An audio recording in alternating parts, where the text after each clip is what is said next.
Hello dear viewers, welcome you all to Dr. Madhu's Physio Classes. Last video में मैंने आपसे tense के introduction के बारे में थोड़ा बहुत बात किया हुआ था। आज के वीडियो में मैं डिटेल्स में आपको बताऊंगी कि टेंस के मोड्स कैसे होते हैं, हम इसे अप्लाई कैसे करते हैं और कॉन्ट्राइंडिकेशंस, प्रिकॉशंस कैसे हमें लेनी चाहिए इस पर्टिकुलर मोडालिटी को अपने पेशेंट्स पे अप्लाई करने से पहले। तो अगर हम बात करें टेंस के एप्लीकेशन की, टेंस के मशीन्स अक्सर दो साइज में आते हैं। एक होता है पोर्टेबल मशीन और एक होता है स्टैंडर्ड मशीन जो हम यूजुअली क्लिनिक्स वगैरह में यूटिलाइज करते हैं। इन दोनों टाइप्स ऑफ मशीन में डिफरेंस ये होता है कि जो स्टैंडर्ड मशीन होता है वो इलेक्ट्रिसिटी के आउटपुट पे चलता है और दूसरा मशीन जो बैटरीज पे चलता है उसे एक पेशेंट अपने पॉकेट में रखकर लॉन्ग पीरियड्स के लिए टेंस का एप्लीकेशन अपनी बॉडी में कर सकता है। दोनों ही मशीन से वायर्स बाहर आते हैं और उनमें एक कंडक्टिव रबर इलेक्ट्रोड लगा होता है जिसके ऊपर हम कंडक्टिव जेल लगाते हैं और फिर पेशेंट के स्किन में उसे एडहियर करते हैं with the help of adhesive tapes या फिर with the help of a bandage. मतलब पेशेंट के स्किन से अच्छे से वो लगा हुआ होना चाहिए, उसके लिए ये टेप्स या माइक्रोपोर, स्टेरिपोर वगैरह का इस्तेमाल किया जाता है। टेंस के इलेक्ट्रोड्स के प्लेसमेंट के वक्त हमें एक बेसिक रूल ऑफ थंब का हमेशा यूटिलाइजेशन करना चाहिए, वो ये कि नेगेटिव इलेक्ट्रोड हमेशा डिस्टल होना चाहिए देन द पॉजिटिव इलेक्ट्रोड। अब डिस्टल क्या है, प्रॉक्सिमल क्या है, इस बारे में अगर आपको कोई कंफ्यूजन हो तो जो भी मेडिकल टर्मिनोलॉजी या फिजियोथेरेपी के कोर्स में इस तरह के टर्मिनोलॉजीज हैं रिलेटेड टू एनाटॉमिकल पोजीशंस और प्लेन्स और different aspects of the body, इस बारे में मैंने ऑलरेडी एक वीडियो बनाया हुआ है। मेरे एनाटॉमी सीरीज़ के प्लेलिस्ट में जाकर आप देखेंगे तो आपको मिल जाएगा। तो मैं कह रही थी कि पॉजिटिव इलेक्ट्रोड हमेशा प्रॉक्सिमल होना चाहिए in comparison to the negative electrode. तो पॉजिटिव इलेक्ट्रोड को आप रख सकते हैं near the spinal segment, the closest representative spinal segment, और जो नेगेटिव इलेक्ट्रोड है उसे आप रख सकते हैं may be over a trigger point, over a dermatome, over the acupuncture sites, या फिर जिस जगह पेशेंट को सबसे ज़्यादा इंटेंस पेन हो वहाँ पे ट्रिगर पॉइंट, पेरिफेरल नर्व, कहीं पे भी आप रख सकते हैं। कुछ रिसर्चर्स ये कहते हैं कि आपको हमेशा एक इलेक्ट्रोड पेशेंट के स्पाइन पे रखना चाहिए, दूसरा पेरिफेरल एरिया में रखना चाहिए जहाँ पे पेशेंट को पेन हो।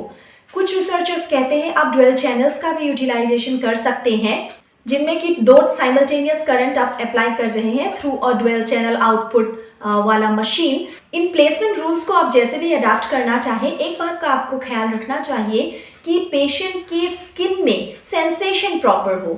सो इन बातों का ख्याल रखते हुए आगे बात करते हैं कि पेशेंट को जो टेंस आप प्रोवाइड करेंगे वो कितने मोड्स में आते हैं। तो बेसिकली दो ही मोड्स होते हैं, हाई टेंस और लो टेंस। इसके आगे भी कुछ क्लासिफिकेशंस हैं, मैं उस बारे में भी आपको एक आइडिया देने की कोशिश करूंगी। तो फर्स्ट मोड ऑफ टेंस जिसे पेशेंट पे हम यूज़ करते हैं एज फिजियोथेरेपिस्ट वो होता है हाई टेंस या फिर कन्वेंशनल टेंस। जैसा कि नाम सजेस्ट कर रहा है, कन्वेंशनल यानी हमेशा से सबसे widely accepted type of TENS जो पेशेंट को देते हैं हम फिजियोथेरेपिस्ट, वो होता है हाई रेट टेंस या हाई फ्रिक्वेंसी टेंस। इसमें फ्रिक्वेंसी काफ़ी हाई रहता है और इंटेंसिटी हम लो देते हैं। तो जैसा मैंने कहा, पल्स फ्रीक्वेंसी काफ़ी हाई रहता है, 100 से 150 हर्ट्ज के लगभग ये फ्रीक्वेंसी रहता है, और पल्स जो ड्यूरेशन होता है वो होता है अराउंड 50 to 100 माइक्रोसेकेंड्स का। इंटेंसिटी अक्सर लो होता है 12 to 30 मिली एम्पियर्स के बीच, लेकिन इंटेंसिटी डिपेंड करेगा आपके पेशेंट पे। मतलब जब आप इंटेंसिटी इंक्रीज करेंगे एज अ फिजियोथेरेपिस्ट, पेशेंट को एक टिंगलिंग सा फील होना चाहिए, कोई डिस्कम्फर्ट नहीं होना चाहिए। तो जब तक पेशेंट वो आपको बताए, पेशेंट अपना फीडबैक कि ठीक है यहाँ तक मैं सह सकता हूँ, बस टिंगलिंग सा ही फील हो रहा है, उतना इंटेंसिटी आप बढ़ा सकते हैं। अगर टाइम ऑफ एप्लीकेशन की बात करें तो 20 से 60 मिनट तक ये हाई टेंस आप पेशेंट को दे सकते हैं, और इन सम केसेस जहाँ पेशेंट को बहुत ज़्यादा पेन हो तो आप टिल 8 आवर्स कंटिन्यूसली भी हाई टेंस दे सकते हैं with the help of a pocket TENS, जो पेशेंट काम करते वक्त खुद कैरी कर सके इन पॉकेट या आसपास। अब हाई टेंस काम करता है on the mechanism of pain gate या गेट कंट्रोल थियरी। मैकेनोरिसेप्टर्स की स्टिमुलेशन कैसे होती है, गेट कैसे क्लोज होता है टू पेन इम्पल्सेस, इस बारे में मैंने ऑलरेडी एक डिटेल वीडियो बनाया हुआ है अबाउट पेन गेट थियरी और गेट कंट्रोल थियरी। पूरा फिजियोलॉजी सिंपल टर्म्स में एक हैंड ड्रॉन डायग्राम से आपको समझाने की कोशिश की है। तो उस वीडियो को आप एक बार देखिए और अपने बेसिक को क्लियर कर लीजिए कि कैसे थ्रू पेन गेट थियरी आपका पेन कम होता है जब आप हाई फ्रिक्वेंसी टेंस अप्लाई करते हैं अपने पेशेंट पे। दूसरा टाइप ऑफ जो टेंस है वो है लो फ्रिक्वेंसी टेंस, जिसे हम एक्यूपंक्चर टाइप टेंस भी कहते हैं। लो रेट टेंस या लो फ्रिक्वेंसी टेंस का मतलब है कि यहाँ पे फ्रिक्वेंसी काफ़ी लो यूज़ करते हैं हम। 1 से 5 हर्ट्ज के बीच फ्रिक्वेंसी होता है और जो इंटेंसिटी होता है अक्सर मोर देन 30 मिली एम्पियर्स होता है।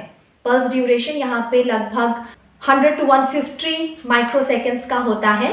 और यहाँ पे आपके पेशेंट को जो पेन रिलीफ होता है with the help of low TENS, ये होता है with the help of a noxious stimuli जो एंडोजीनियस ओपियोइड मैकेनिज्म पे काम करता है, यानी कि डिसेंडिंग पेन सप्रेशन सिस्टम के बेसिस पे काम करता है। अब इस रिलेटेड भी मैंने एक डिटेल वीडियो बनाया हुआ है, व्यूअर्स का काफ़ी अच्छा रिस्पांस आया है उस वीडियो में, आप भी जाकर देखिए, आपको अच्छे से समझ आ जाएगा कि वेरियस लेवल्स में आपके पेन को कैसे मॉड्यूलेट करता है आपका बॉडी, और उसी मैकेनिज्म पे बेस करके हम इस लो टेंस की यूटिलाइजेशन करते हैं। हालांकि ये देखा जाता है कि हाई टेंस और लो टेंस का अगर हम कंपैरिजन करें तो लो टेंस यूजुअली पेशेंट्स को भाता नहीं है, बिकॉज यहाँ पे जो हम स्टिमुलाई देते हैं वो काफ़ी पेनफुल होता है, ऑलमोस्ट नॉक्शियस स्टिमुलाई होता है। So because it is painful, patient का कंप्लायंस अक्सर अच्छा नहीं होता विद लो टेंस। अगर हम ड्यूरेशन ऑफ ट्रीटमेंट की बात करें ऑफ लो टेंस, तो पेशेंट 20 से 30 मिनट से ज़्यादा इस ट्रीटमेंट को नहीं ले पाते हैं, so that is the recommended time. और फ्रिक्वेंसी की बात करें तो वंस और ट्वाइस a डे एनफ होता है, डिपेंडिंग ऑन पेशेंट का पेन कितना है।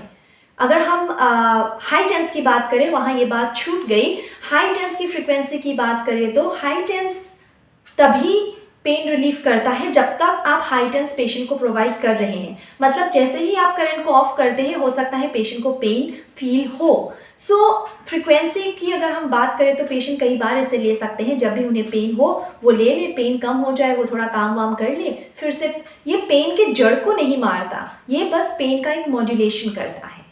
लो टेंस अक्सर हम क्रॉनिक पेन के केस में यूज़ करते हैं, जहां अगर हाई टेंस के देने के बावजूद पेन का कम होने का कोई आसार नज़र ना आए, ऐसे में लो टेंस रिकमेंड किया जाता है। नेक्स्ट टाइप ऑफ मोड होता है ब्रीफ इंटेंस टेंस। जैसा कि नाम सजेस्ट करता है, थोड़ी देर के लिए, फॉर अ ब्रीफ पीरियड, काफ़ी हाई इंटेंसिटी का एक स्टिमुलेशन दिया जाता है पेशेंट को, और ऐसे केसेस में दिया जाता है जब इससे ज़्यादा कोई पेनफुल प्रोसीजर पेशेंट के साथ हो रहा हो। फॉर एग्जाम्पल टूथ एक्सट्रैक्शन के वक्त, या फिर फोर्स्ड पैसिव मूवमेंट जब करवाते हैं हम फिजियोथेरेपिस्ट, या फिर डीप फ्रिक्शन मसाज के वक्त जब पेशेंट को बहुत ज़्यादा पेन फील हो रहा है और उसे सुपरसीड करने के लिए उससे भी ज़्यादा कोई नॉक्शियस स्टिमुलस देने की ज़रूरत हो, तभी ब्रीफ इंटेंस टेंस का इस्तेमाल होता है। हालांकि पेन रिलीफ यहाँ पे भी टेम्पोरेरी ही होता है। फ्रिक्वेंसी यूज़ किया जाता है between 80 to 150 hertz, pulse width होता है बिटवीन 50 to 250 माइक्रोसेकेंड्स, इंटेंसिटी होता है as strong as possible, pain threshold तक जितना इंटेंसिटी बढ़ाया जा सकता है उतना बढ़ाया जाता है। ड्यूरेशन ऑफ ट्रीटमेंट 15 मिनट से ज़्यादा ये ट्रीटमेंट नहीं दिया जाता, और जब बहुत ज़्यादा ज़रूरी हो तभी ये दिया जाता है, अदरवाइज नहीं दिया जाता। जब कोई बहुत ज़्यादा पेनफुल प्रोसीजर हो रहा है तो उस पेन को मॉड्यूलेट करने के लिए इस तरीके का ब्रीफ इंटेंस टेंस दिया जाता है। चौथा मोड होता है बर्स्ट मोड टेंस। अब बर्स्ट मोड टेंस आपके हाई टेंस और लो टेंस दोनों के कैरेक्टरिस्टिक्स को जैसे कंबाइन कर रहा हो, और इसमें भी डिसेंडिंग पेन सप्रेशन थ्योरी या फिर एंडोजीनियस ओपियोइड मैकेनिज्म से पेन रिलीफ होता है, और लो टेंस के मुकाबले पेशेंट कंप्लायंस बेटर होता है इन बर्स्ट टाइप टेंस। फ्रीक्वेंसी होता है 50 to 100 हर्ट्ज, जो कि बर्स्ट में डिलीवर किया जाता है ऑफ 1 to 4 पल्सेस पर सेकेंड, और पल्स विड्थ होता है 50 to 200 माइक्रोसेकेंड्स का। इंटेंसिटी उतना ही दिया जाता है जितना पेशेंट को कंफर्टेबल लगे, मतलब इंटरमिटेंट टिंगलिंग सा सेंसेशन पेशेंट को फील होना चाहिए। ड्यूरेशन ऑफ ट्रीटमेंट 20 से 30 मिनट तक देते हैं, और अक्सर क्रॉनिक मसल स्पैज़म या फिर न्यूरोजेनिक या मस्कुलोस्केलेटल पेन जो कि काफ़ी क्रॉनिक नेचर का है, जैसे सायाटिका के केस में ये बर्स्ट मोड का टेंस दिया जा सकता है। अगर हम डेंजर्स एंड कॉन्ट्राइंडिकेशंस की बात करें तो मैंने पहले ही कह दिया है कि पेशेंट के स्किन सेंसेशन का सही होना बहुत ज़रूरी है। अगर पेशेंट का सेंसेशन सही ना हो तो हो सकता है इससे बर्न हो।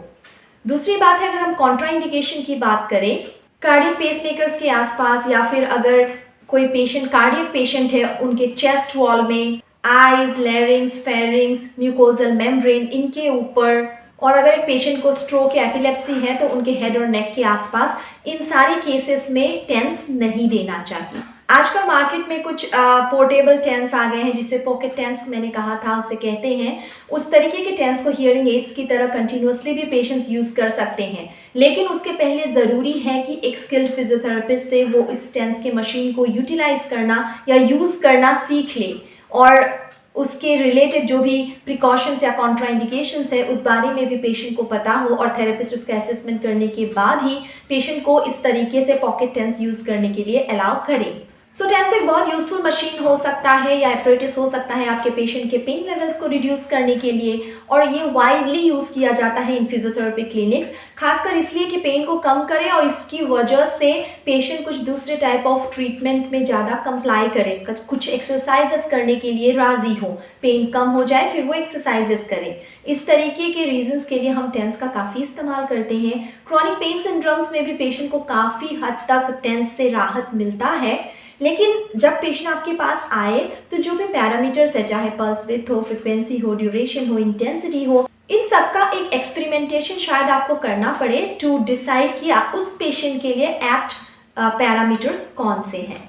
उम्मीद करती हूँ आपको इस वीडियो के थ्रू एक थियोरेटिकल नॉलेज मिल गया होगा कि टेंस कैसे आपको अपने पेशेंट्स पे अप्लाई करनी चाहिए, टेंस होता क्या है, टेंस के मोड्स क्या हैं, डेंजर्स क्या हैं, या फिर कॉन्ट्राइंडिकेशंस क्या है। इसके आगे जब आप प्रैक्टिकल क्लासेस अटेंड करेंगे अपने कॉलेजेस में, यूनिवर्सिटीज़ में, आपके टीचर्स जब डेमोन्स्ट्रेट करेंगे टेंस के मशीन के साथ डिफरेंट ट्रीटमेंट टेक्निक्स, तब आपके लिए कंसेप्ट्स और ज़्यादा क्लियर हो जाएंगे।